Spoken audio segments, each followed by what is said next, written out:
You're listening to the AFTERBUZZ TV network, now the largest new media platform on the web, and your #1 source for after-show entertainment. Very good, Gene Johnson.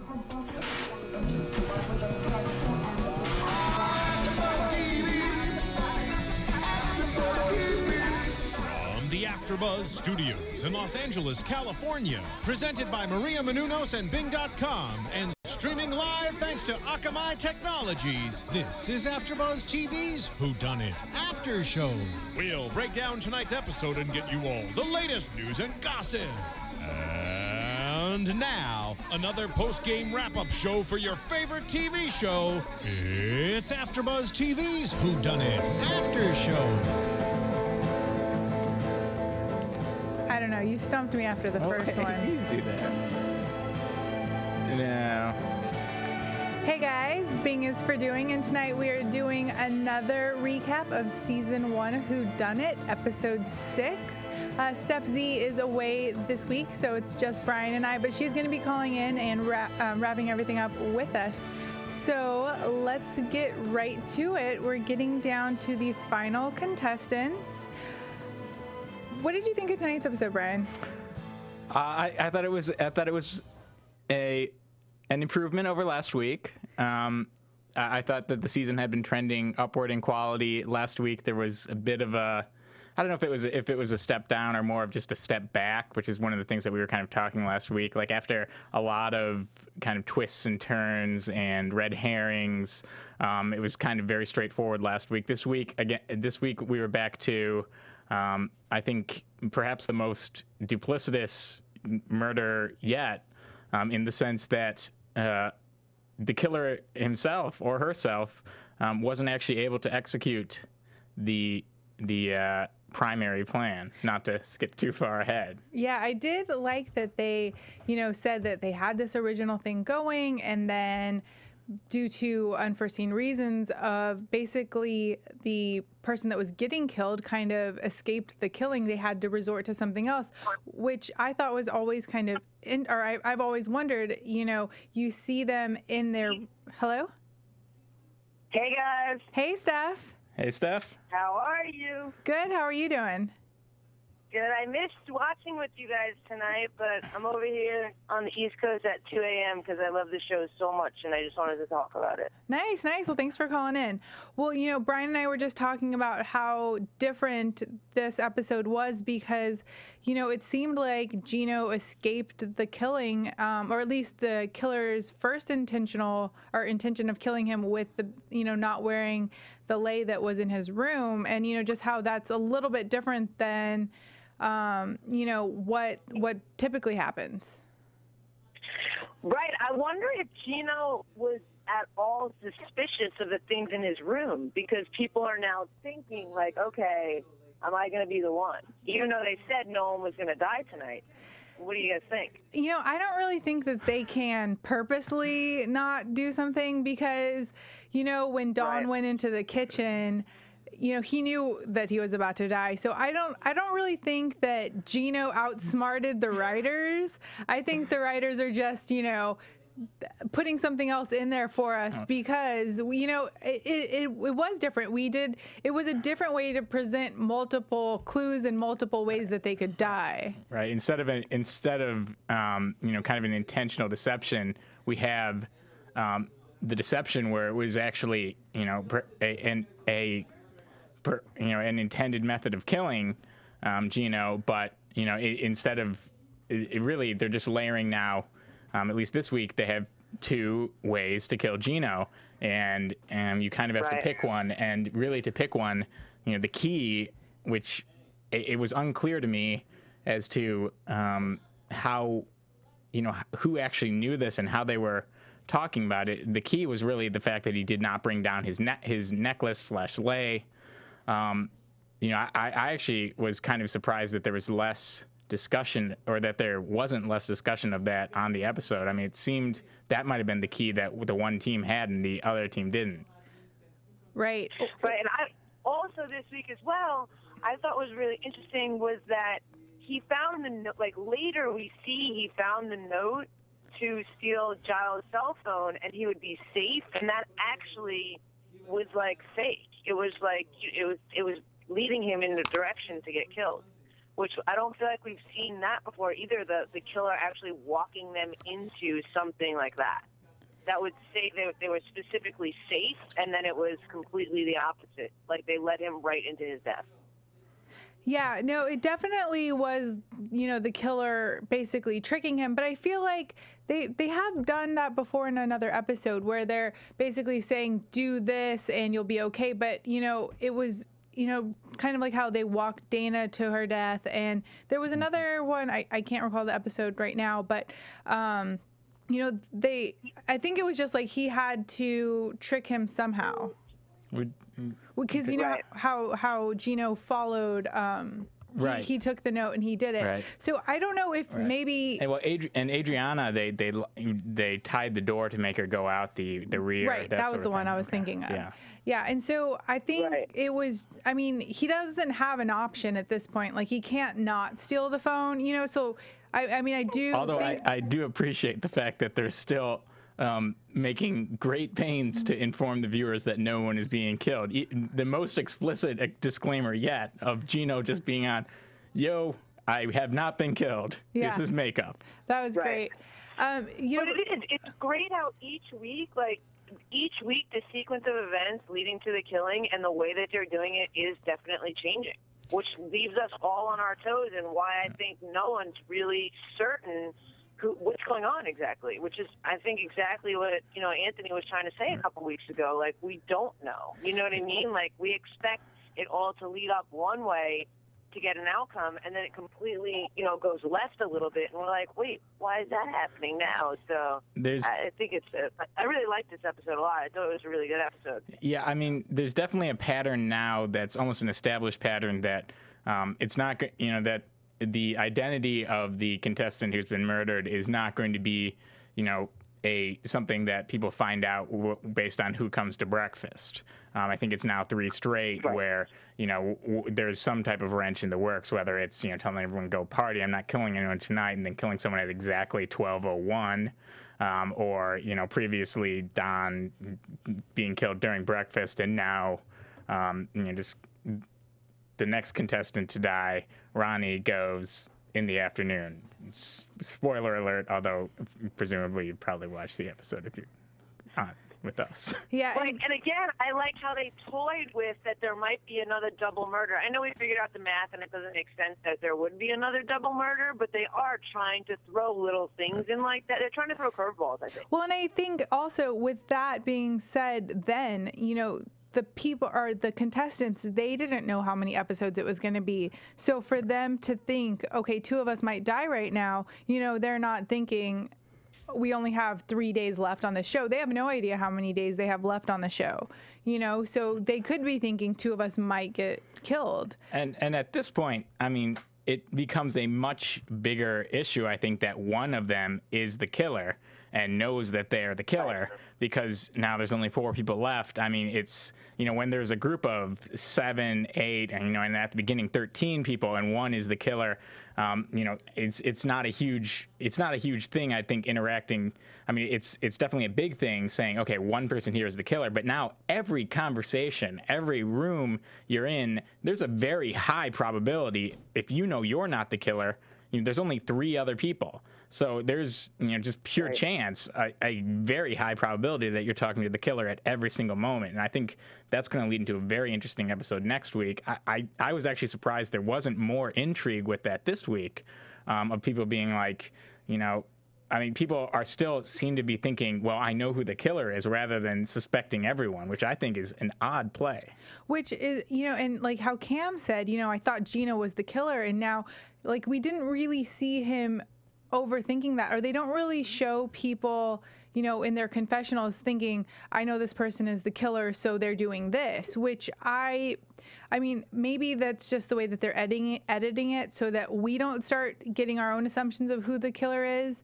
But you know how Cam said today, well, I really thought Gino was the killer. Now I have to go in another direction. I mean, that's got to throw off your gameplay somewhat, because, you know, he had Gino as the killer for 6 episodes now, and then all of a sudden he's no longer there. It's got to kind of make you think, okay, are the two people in my alliance the killer? And, you know, how is that going to change my gameplay? So maybe recap at this point. Yeah. Let's get back to the recap. Free flow, which is good. I just want to add one thing real quick about the editing sequence. I don't know. Tonight I was on Twitter a bunch because I got to watch the episode early, so I had some time. And there was some tweets going back and forth between Chris and Melina about Chris telling her to join the alliance and then it looking like she didn't, and then her wanting to after, and Chris even mentioned something about the editing in there. So I think that does play a lot, even them now seeing it, to like what really happened, which of course is, you know, reality fiction, but it is very interesting that you mentioned that, because that definitely, they're even talking about that. Well, Chris is coming off very unfavorably. I think, you know, she might even be thinking, you know, to the extent that people, you know, to the extent that she's trying to brand herself beyond this program, and to the extent that the branding is based on people's recognition of her from this series, she might actually be concerned now with how they're portraying her, because they are portraying her as rather diabolical. If you look at this episode, you know, Melina looks like a very nice, sweet, not overly trusting, but still like, you know, willing to maybe, you know, put out some type of trust towards others, whereas Chris just looks like a scheming mastermind who's, you know, willing to throw anyone under the bus after directly telling them that they want an alliance, you know, being completely quiet. And so I think maybe Chris is worried about that editing reflecting on her in the real world. But, you know, I also think that could... different in this episode. I feel like her being was, you know, all different, but... But I also think that could be the edit, like they're editing it on purpose so that when we find out who the killer is, which is also why I really think it's Melina, we think Melina is this really sweet girl, and then she's going to come out and be the killer, and we're going to be like, what, this whole time? All right. You know? So anyway, let's get back to the beginning. So, you know, we left off with last week's episode where we see Gino's killed by the chandelier, or what it looks like the chandelier. You know, and so they get kind of right into it. They don't really reenact it this week. And, you know, we see Cam, Lindsay, Chris, Melina, and Ronnie all gathered around, and Giles comes out, and I love that they're giving him more like funny screen time, because he's quite a character. And, you know, oh my God. He was awesome tonight. I really liked him in his little 1920s outfit, but we'll get to that later. So we see, you know, he gives them the obvious three choices: the crime scene, the last known whereabouts, and the morgue. And right away, Ronnie decides that he's going to go to the last known whereabouts. And Lindsay was going to go there too, or Lindsay chose that. But when he sees that Cam wants to go to the crime scene, he flips his decision and he decides that he wants to go with Cam. Now, you know, him and Melina are on their two-person alliance, and he doesn't even consult with her. He just kind of makes his own decision. And, you know, for somebody that kind of, you know, threw Gino under the bus last week, I just don't think that was the best decision for him to make, because it makes him look just like he's a one-man show. He almost seems, I mean, I don't know if it's out of his element, but he seemed like almost the sweetest person left. Like, it's weird to say, like, you know, Melina comes across as, but he seems almost like the least calculating. He talks about being calculating, but like, if you look, other than the Gino thing, which, I mean, I thought that was telegraphed for everyone. Like, it was rather obvious, I think, that he was going to be trying to throw Gino under the bus. I mean, he went to such great lengths to feed Melina that information last week. This week, he doesn't, I mean, maybe just plays things really close to the vest, but he seems to be, you know, pretty reliant on Melina being, you know, truthful to him, even when, you know, even later in the episode when he kind of sends her over. So I thought, you know, Ronnie was almost too trusting, and, you know, that's one of the things that ended up biting him a couple of weeks in a row.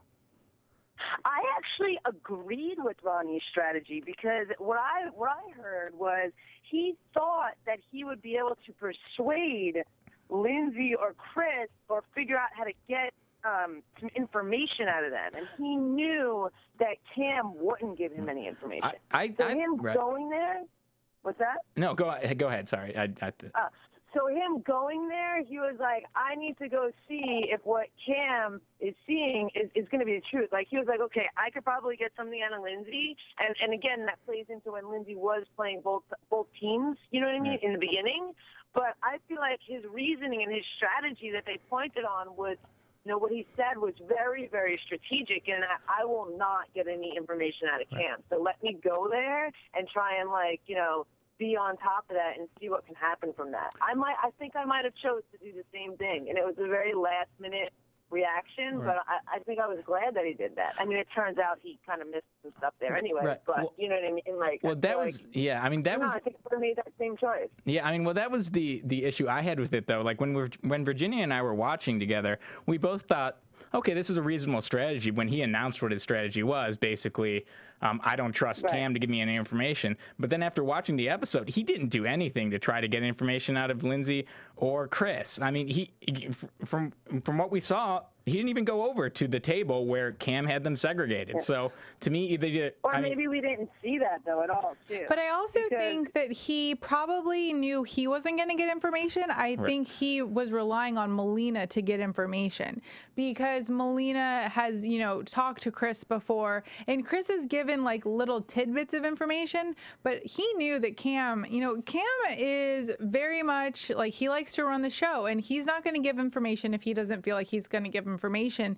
And, you know, his whole thing has been to knock them out one by one. So I'm pretty sure he knew that if he didn't get the information that while Cam was around, he wasn't going to get it. You know, that was definitely the best strategy.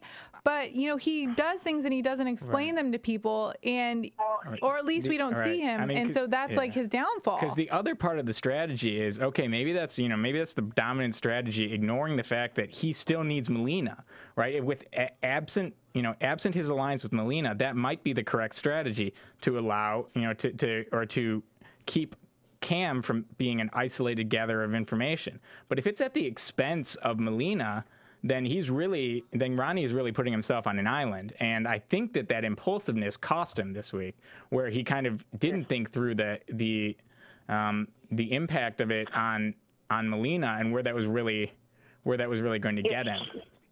Maybe he just doesn't think Melina's a threat at all. Maybe he thought she was the weakest link, even though she was on his team. He thought maybe that wasn't, you know, the biggest hurdle to overcome this week. Yeah, he really wanted to align the team, and I feel like if he had the opportunity, he would have totally like stabbed her in the back. And if he would have got information and that would have excluded Melina, I think he totally would have done it. I just don't understand though. If he knew he was the only one going for information, are going there with Cam, why did he not look at every single crevice in the room? Why was he so focused on that center, you know, like the blood marks and the chandelier? It's like you have to look all over the room. That's what Cam is doing. Why aren't you doing that? There weren't, I mean, just in terms of pure amount of matter that was in the room, like there's blood on the floor. There just didn't seem to be a huge number of pieces of information that could possibly be there to be staring at the, you know, I mean, and to, you know, to kind of focus on where we're going right now, we're talking about, you know, when Cam and Ronnie go into the scene of the crime, there's basically a blood spatter on the dance floor right above some, you know, weird looking paint, the remnants of the chandelier, and then, you know, just the room in general, and where Cam looks at the chandelier, looks at the blood spatter, and then starts looking around the periphery of the room. Ronnie just kind of stares at the blood spatter for what seems like minutes, and he even announces that that's his, you know, in his post game interview, says, yeah, I'm looking at the blood spatter because I think there's something more there. And Cam's like, you know, Cam's interview is like, yeah, Ronnie's looking at the blood spatter for like minutes on end, so I'm just going to go look around the room, and he finds things. And especially because Ronnie has, like, when Dawn died with the mountain lion, Ronnie found the clue underneath, you know, the kitchen where the burner was. You know, he found that small clue, but it was still significant. You know, for him to know, you know, he's done the crime scenes multiple times. Why wouldn't he look in other places knowing, okay, the lights went out. It clearly wasn't the chandelier. There has to be something else in the room to go on. Like, I just don't know why he didn't move. I feel like he was in a risk-taking mode this week, and which plays right into kind of the suggestion that he just doesn't trust Melina to be a competent partner. You know, I mean, he might have just been, you know, it certainly manifested itself later when they're looking for the clue, where he actually says, you know, I got to do this, I got to do this, I got to do this. You know, this is my only shot of staying. Not, you know, maybe Melina found something and held back, that something that someone else didn't see. It's, I have to do this myself. I think he felt like he was on an island. He had to raise himself, and maybe he thought, you know, I have to do something different from what Cam is doing, because if I don't find something that Cam doesn't find, I can't win. True. Right, and I think that he was convinced that he knew something that Cam didn't. And it's really, again, like, I like how now, I mean, in the beginning, they would have been, like, following each other around. And now they're really putting the divide down. Like, I found my information over here, I'm going to stay over here, and you're going to go over there. You know what I mean? Right. Like, he was convinced that this green thing in the blood, the drag, was going to lead him to figure out the answer. And, I mean, even what Cam found, the light switch, like, it was more it was relevant, but it wasn't like the oh my God moment, you know what I mean, that gave us the exact thing. So they were both trying to, like, stick to their guns and have their own strategy, and I don't think it really helped either one of them. Right. Well, I mean, yeah, Cam's, you know, what has helped Cam has been basically his multi-episode strategy of being loyal to his team. Yeah, I mean, he has, from what we've seen, he has not withheld anything, I don't believe, from his team, and he's had stuff withheld from him, but nothing material enough, you know, that at this point he's still on the show, and he has a 3-person team, and the 3-person team seems to be doing quite well because his 2 teammates are repeatedly the top 2 people. Okay, so let's wrap that little piece up, and let's go to the morgue. So we see Melina and Chris in the morgue, and I thought it was really hard for me to watch. Everyone was grossed out. I was really grossed out. Mean, yeah, like, I had to seriously look away, cover my eyes. It was just so gory, and, you know, the belly button, I was like, what is going on with that belly button? I didn't know if it was coming in or going out or what the deal was. And then, you know, they had, like, it's 2 girls down there, so, you know, I couldn't imagine myself with another girl trying to pull something out of some guy's stomach. Like, although Chris reveals that she's the son or the daughter of a policeman and therefore knows a lot about bullet wounds, which I guess, I mean, if being from Nevada, maybe she went to, like, bring your daughter to work day. Well, and in Nevada they like their guns. I mean, I lived there for a couple of years, and they love their guns there. So yeah. So what did it was crazy that there was no talk about that. Like, we didn't see talk like, well, you do it. Well, I'm gonna do it. Well, you do it. Like, it was kind of like she was just like, okay, I'm doing this. Which I thought was brave of her, but again, I don't know that I would have started digging around somebody's belly button. Yeah, but I don't think Melina was going for it. Yeah, I definitely think that. And seeing how Virginia responded, yeah, I mean, right. Yeah, and I feel like Chris is a little bit, like, there's something about her that's a little bit of a badass. Like, she's like a tomboy. Like, she's a cute tomboy, you know, and she's gonna get right in there because I mean, if you're looking at it and you're okay, like, this isn't really real, I could probably do it, you know, and I think that's what she thought. Like, I have to get this thing out. Let's just get in there and get it done. And, you know, I don't know. I just don't know. Like, she was in there. She shared with Melina, like, you know, this is what this is. It's a bullet after the fact. So I don't know what her strategy was there to kind of share it with Melina, invite her into the group. And then, you know, like you said, there was some Twitter chatter about her announcing it later that something wasn't what it seemed. The way it was, even the way it was edited, it looked to me like she's keeping her options open in the morgue, right? She's kind of floating a potential alliance to Melina. She's sharing the information. Then, you know, she goes back, and I think she probably figures out that we have everything after the later clue search. You know, she says, all right, our group has all the information. They don't seem to.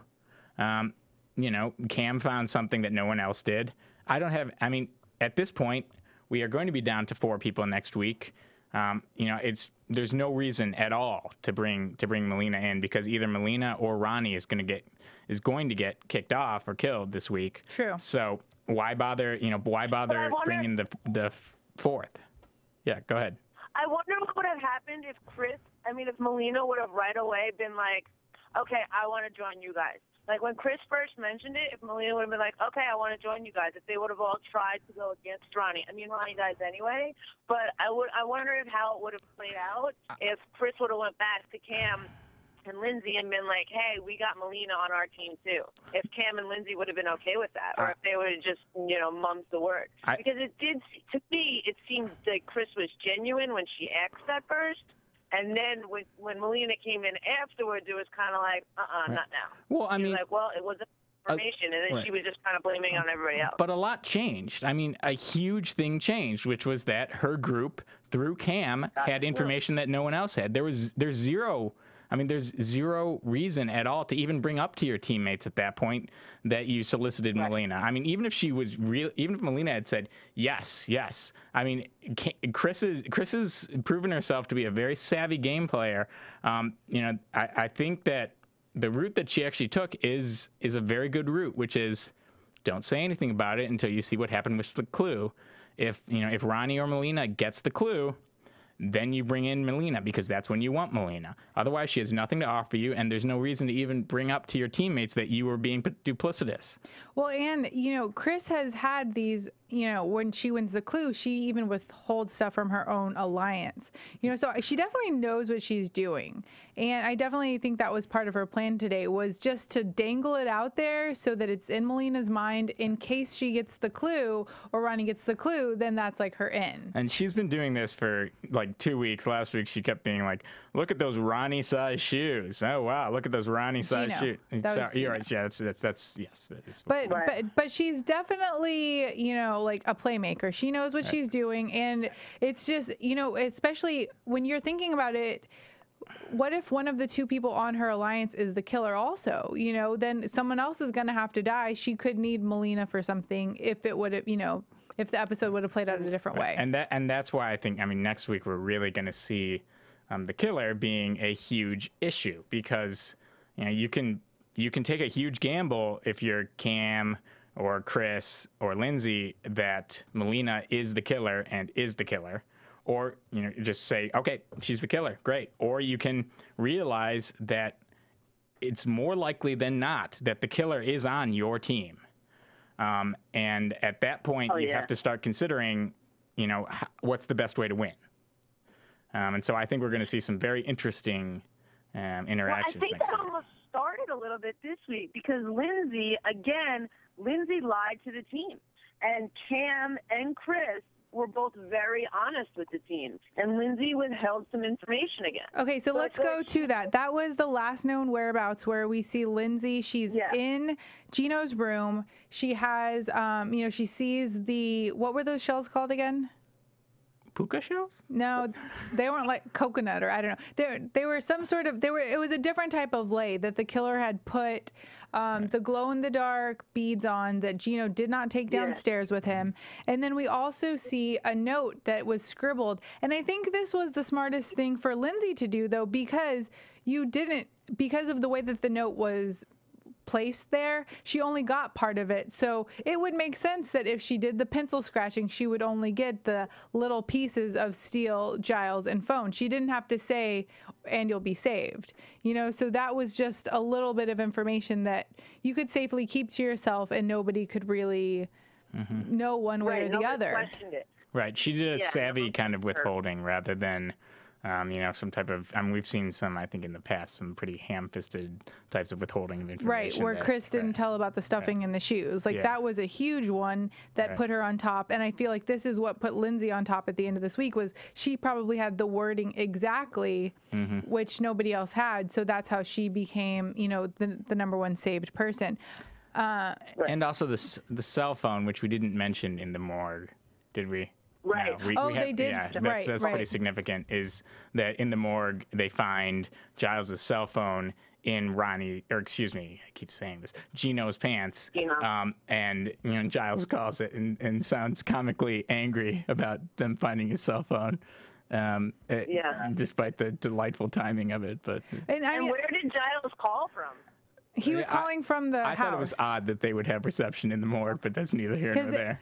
When he called, it said Rue Manor, and I think it was a great time for him to call though, because it was while the girls were inspecting Gino, and I mean, how scary would that be for a cell phone to ring, while you're in a morgue inspecting a gross dead body, and I thought it was it was both good jumped timing. a little. It was good. Yeah, it was good.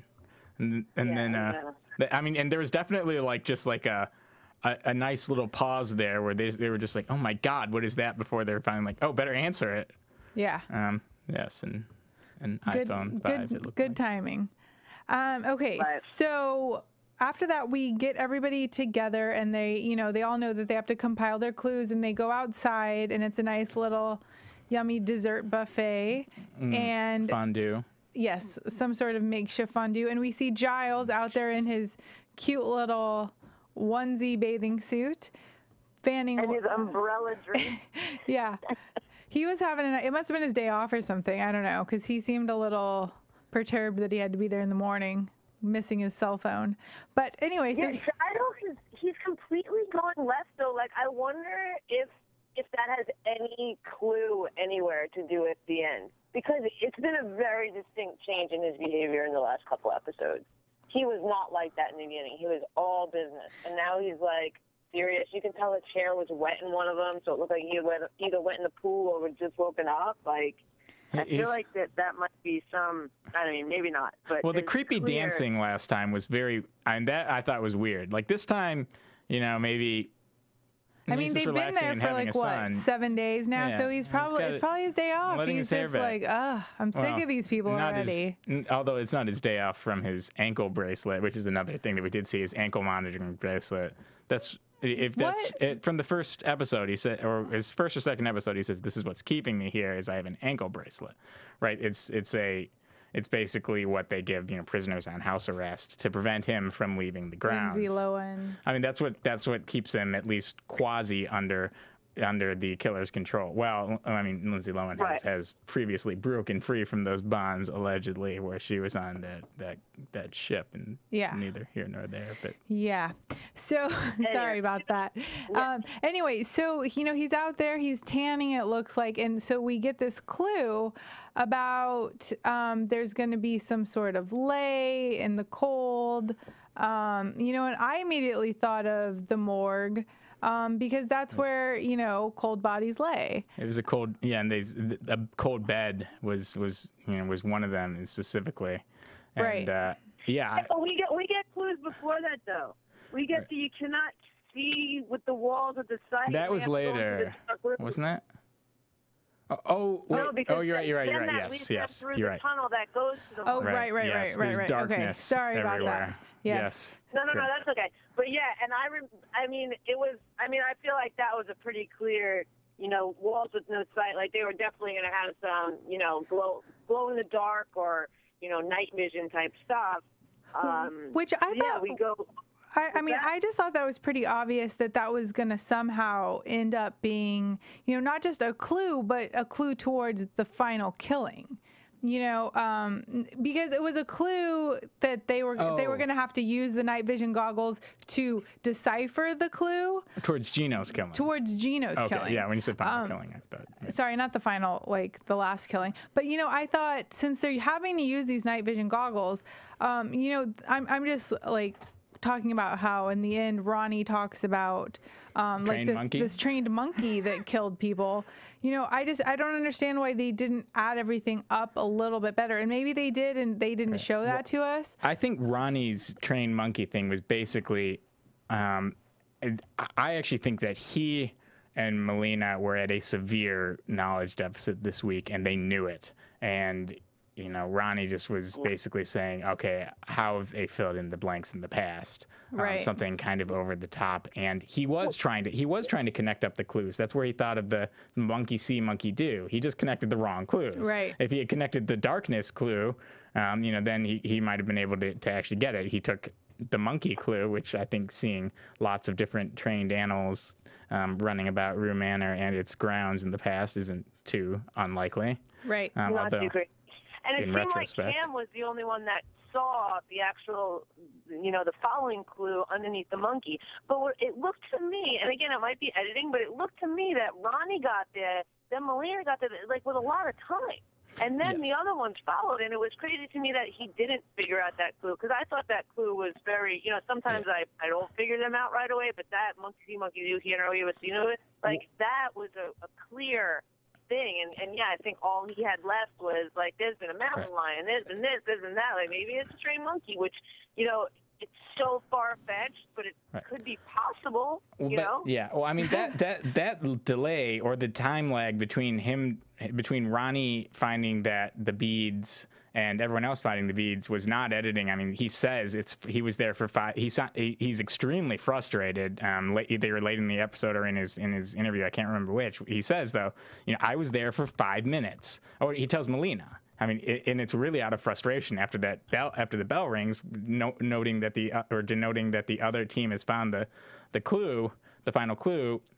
Out of frustration, he tells Melina, I'm just horrible at word games. I really blew it, basically, is what he says. I was there for 5 minutes. I couldn't even put that together. Well, and I thought it was really great how, Cam was standing over Melina, and she was like, get your own clue, buddy. And he was like, I don't think they made us do this time, So he basically kind of gives a little hint that they have, like we've addressed this in the past, how they can't follow each other and they can't, use other people's clues.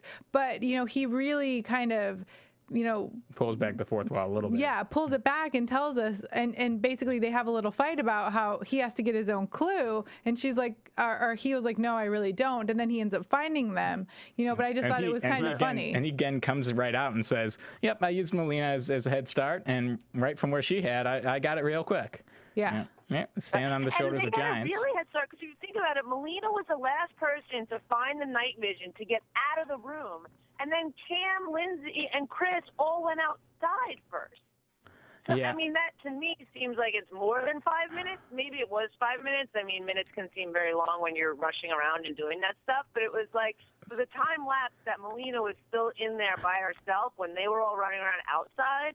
And then to come back in and then go down to the morgue, like. Well, it could have been, it could have been more than 5 minutes. What Ronnie said was 5 minutes doing the puzzle.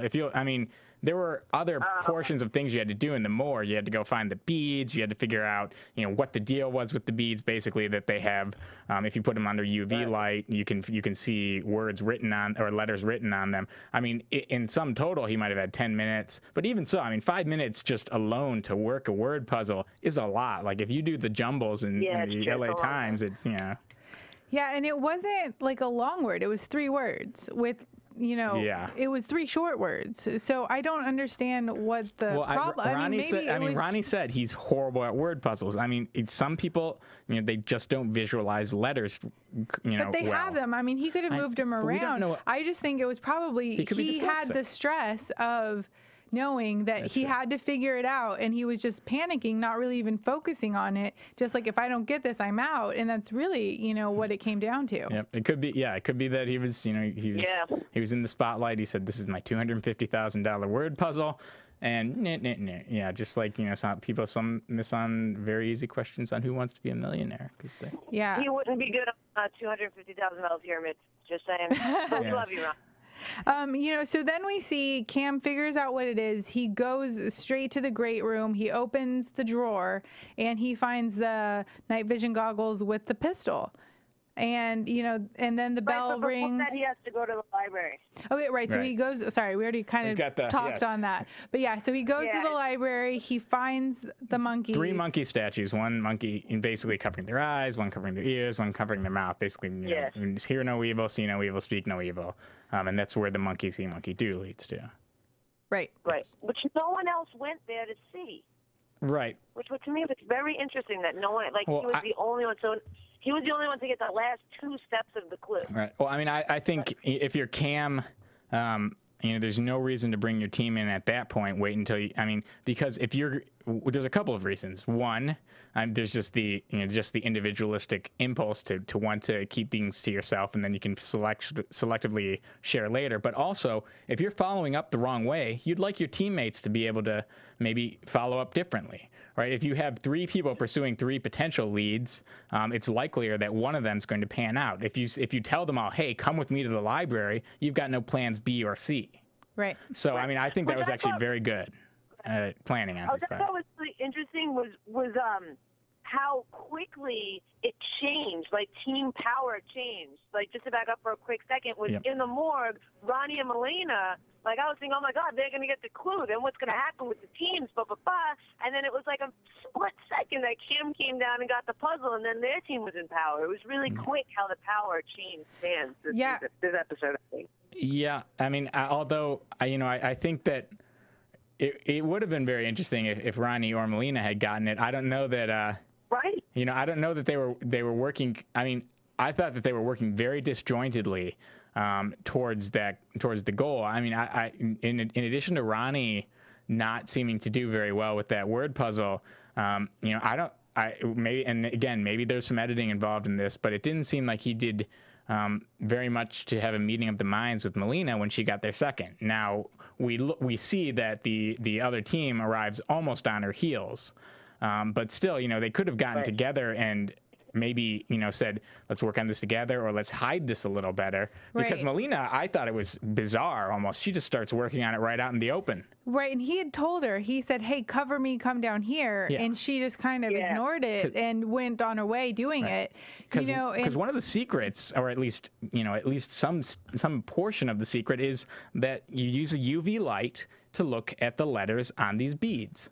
When the other people come in, it looks to at least from what we saw, that they immediately saw Melina working on UV light to put together a word puzzle on beads. Now, she didn't reveal to them where the beads were hung, but they've solved a portion of already the mystery just by looking at what Melina's doing out in the open. Right. I don't think they had any idea what was going on. Mm-hmm. They were just like, okay, we know we're supposed to be in this room, but what are we supposed to be doing?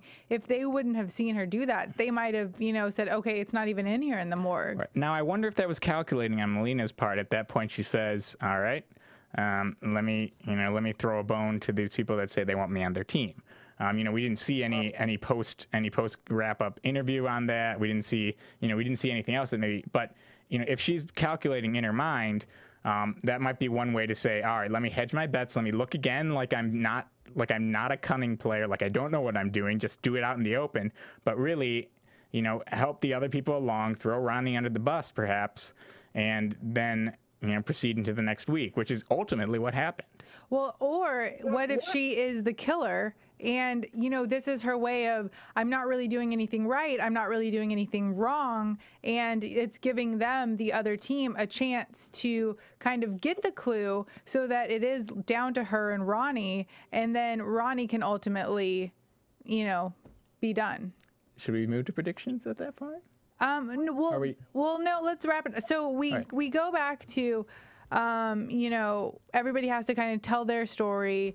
We see, Melina comes in and tries to get information from the other team because Ronnie's like, well, they're not going to give me anything. They might throw you a bone. She goes in there. She's very unsuccessful because Chris is like, I'm not really going to do any of that. It's all Cam's information, which that is kind of how their team has been going, though. Whoever wins the information is kind of the person that gets to, decide who they're sharing the information with. Like, that's always been their strategy. When Chris won the clue, she said, okay, I'll give you this information. And so even if she did tell Melina, okay, I might give you this information, when it came down to it, it wasn't really her information to give. It was Cam's. And Cam, being Cam, wasn't going to share his information. Although, to be clear, I think that earlier in the episode, the approach that she took was not, I might give you some information. It was, come over to our team. You know, it wasn't saying I'm representing only one portion. And I think this is where Melina got annoyed. It was not, you know, you spoke like she was being, hopefully, saying maybe you can come over to our team. When she presented it to Melina, it was like, this is an invitation from our team to come on over. We'd love to have you. You get what you want. And so that's why Melina came away feeling like she was lied to by Chris. Right. And Chris didn't make any mention of what her and Melina had discussed in that time. She was just like, and Melina didn't really either. Melina wasn't like, well, you just said that I can come, and now I'm coming. Like, let's get Ronnie out. She just kind of went over there, and Chris was just like, well, it's not my information to give. Why are you looking at me? Kind of thing. Yeah. Well, I mean, that's all it was. Yeah. No, sorry, go ahead. Well, then that's kind of been what's been going on with, although Gino's no longer with them at this time, that's kind of how Gino's team has been. Like, I mean, think about to the days of Sasha, Gino, all of them. They're always coming over when Cam's team's getting the clue, kind of demanding information. And, the other team's kind of like, no, sorry. Like, it's just kind of been the pattern. So I don't think for either of them, it's kind of out of the element. It's just how the game's been played by all of them. And, this team comes and asks, and this team decides if they want to give them information or not. Because one team always has the people with the information. Ever since, I think, the first, episode 1 or 2, when Ronnie won where they killed Adriana, yeah. I mean, other than that, has there been anyone other than Lindsay, Cam, or Chris who's been winning each week? I can't recall that there would be. And so when Ulysses died, that was when Gino got the clue. Yeah. But I mean, but it's been the same back and forth every time. Right. Yeah. Like one team wins and the other team doesn't. Yeah, and so we come to where basically Melina and Ronnie they know that one of them is going to die. They know that one of them, or that neither of them have any information, basically just what they've saw in the morgue and the crime scene, and they know they have a bunch of holes to fill. Right. And so this is where we see these crazy ideas come, from Ronnie, Melina and Ronnie. And maybe that would have been the plan C if the killer wouldn't have killed him with a shotgun. I don't know. He could have had a trained monkey. Well, plan C? That would take a lot of time. I mean, why not just make that plan B? I mean, if you're gonna go through training the monkey, why keep the monkey in? I mean, sorry. I'm just saying, the monkey was a little fun. Yeah, I mean, you don't hide the monkey. That's plan A. I would have liked to see that reenacted. Don't get me wrong, but that was a little bit crazy. Yeah. Yeah. So. So we skipped about Ronnie's reveal, which I guess really was irrelevant at this point in time. It just seemed like weird. He was a bounty hunter this episode, which, from the beginning where he was saying he sold frozen fruit or something, like, I felt like, I feel like we all knew last week that was what the reveal was going to be, but it was very weird to me how it didn't really play. Well, he revealed that he was a bounty hunter, and then he was dead. I mean, I think that the strategy behind this, and we'll proceed along very quickly. I think that the strategy behind that reveal was this: if he managed to squeak by this week, he doesn't want to be seen. He doesn't want to be seen as weak, which he will be. He'll be seen as weak based on his merits, based on being scared for the last 2 weeks and seemingly out of his league, not knowing what's going on. If he reveals here, he has some type of chance of possibly getting credibility with the other 3 to maybe bring one over or to replace himself on their team. Beyond his very shaky merits. Now, in the end... Right. Not only is it, hey, I've been an investigator for the last 15 years of my life, 17. but it's 17. But it's also, hey, I'm sharing something with you guys that I haven't shared before. And, this should break down a wall of some sort, but it doesn't. So we see, at the dinner that Ronnie and Melina are the 2 that get the scared card. Chris...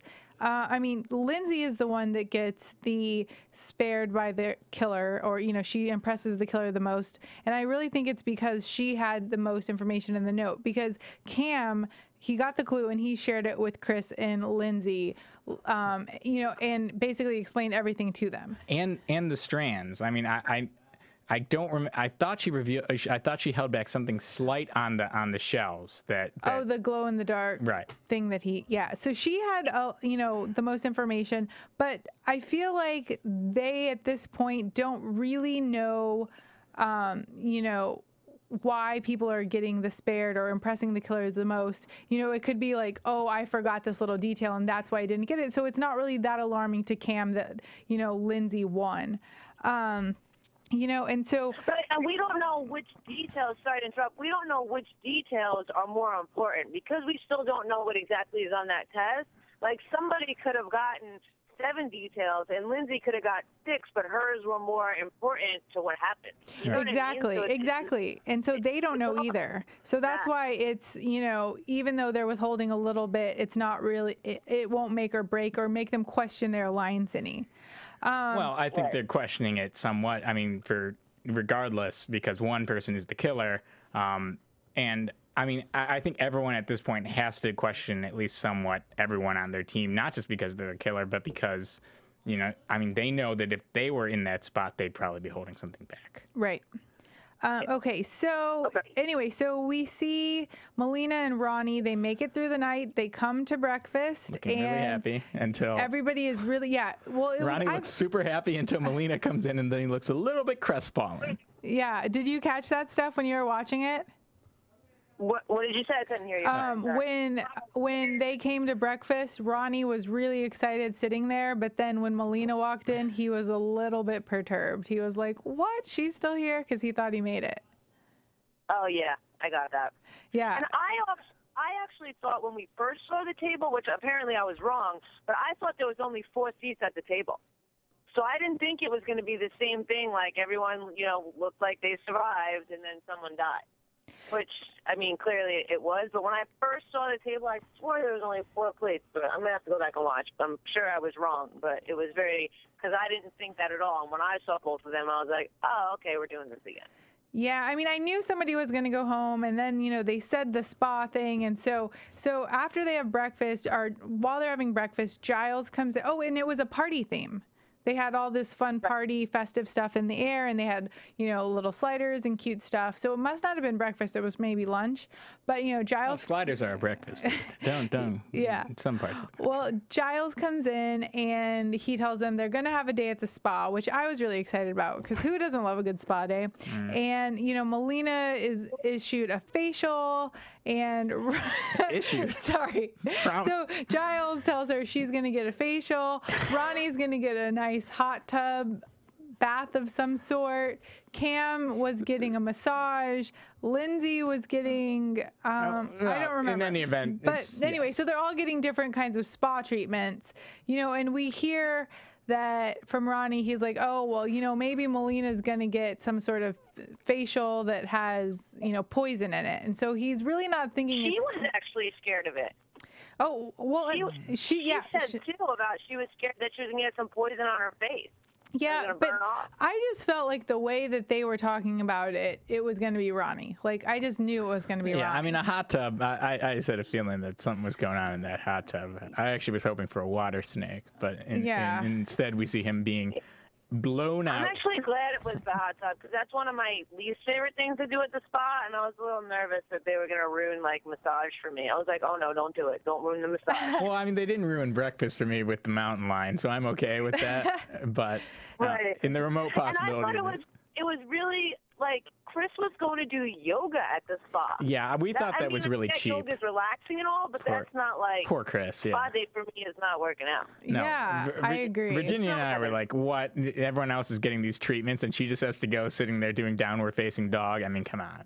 Yeah, that was not fair. But poor Chris. Chris got a little gypped, I have to say. She did. Got a little gypped. Although the killer needs to stay limber. Yeah.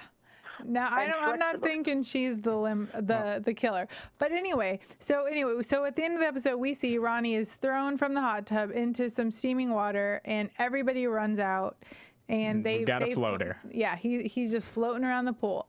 So I think that brings us to predictions. Okay. Well, I think too. It's And now, in the your little AfterBuzz snippet of next TV. week. Didn't it say that Ronnie left a note? So I'm really curious to see what's on that note. Yeah. Did you guys catch that? We did see the Okay. note. We did see the note. So yeah, I think that'll. Brian actually paused it, and he wanted to kind of see what was just written in briefly, it. because We Zyker briefly told us we're paused not it. going to see like spoilers in there, but I was still curious as to the content of Yeah. that note. So Right. we didn't get to read it too much. But Steph, who do you think's going home next week? I actually think, I know you guys aren't going to agree with me on this one, but I think Melina's going home next week. I think Melina's going home next week. I'm back to thinking that, I don't know, Lindsay's the killer maybe, and Chris is the winner.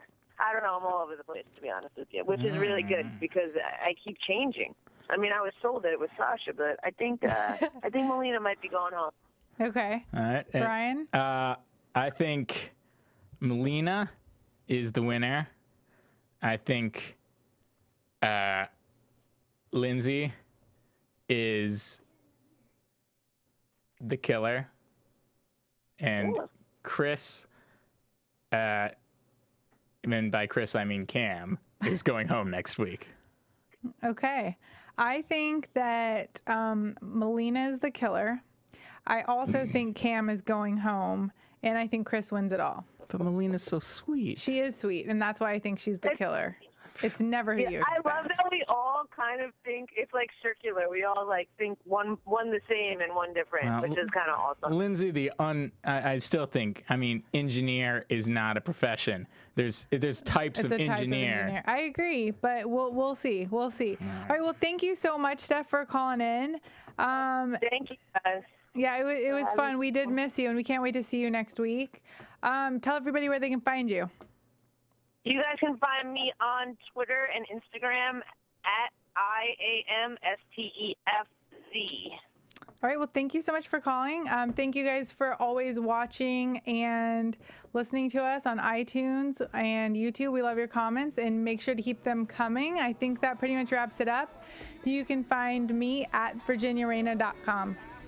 And you can find Brian here every week. yes. From Bing.com, executive producers Maria Menounos, Kevin Undergaro, Phil Svitek, and the entire AfterBuzz TV staff, we would like to thank you for listening to the AfterBuzz TV network. To watch or listen to other after shows and post comments or questions, be sure to visit AfterBuzzTV.com. I'm Sir Richard Wentworth, and this has been a presentation of AfterBuzz TV. Buzz you later. The views expressed herein are those of the hosts only and do not necessarily reflect the views of AfterBuzz TV or its owners or principals.